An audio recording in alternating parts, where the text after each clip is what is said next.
Hello, David Stedman here. We are going to walk through installing the agent as well as executing a digital twin.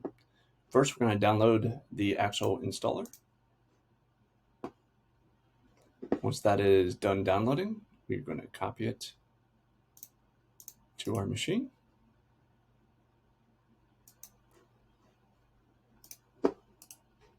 We are going to paste it here. We're going to extract the agent. From there, we're going to do a install.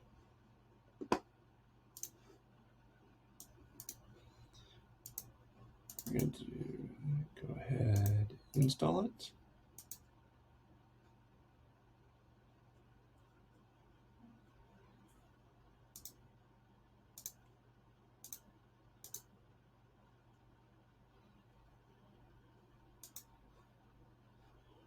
From here, we're going to open it. This process does take a few minutes. You will not see much happening at this point, but you will see a prompt come up once it is fully loaded with what we call the system ID. So we'll go ahead and wait for that.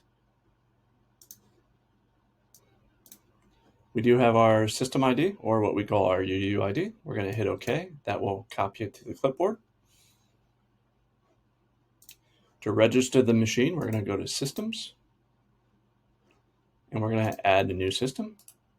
Here's where we'll paste it. Create system. And now you will see that the system is ready to go.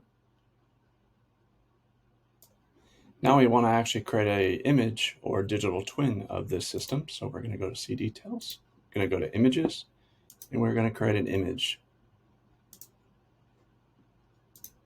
We're going to go back to our machine. You're going to see it's going to ask for creating the actual image. Again, you'll notice that there is a card system that notifies you what's happening. We are using disk to VHD, so we're going to hit I agree. From here, it is going to be creating the snapshot volume using volume shadow copy. It is placing it in the C program's CyDeploy. So it will create a image. And that is the steps to install, register, and create a new image. And uploading takes roughly, depending on connection speed, 20 to 30 minutes. For slower connections, it can take up to an hour to upload, an hour to 2 hours. But again, thank you so much.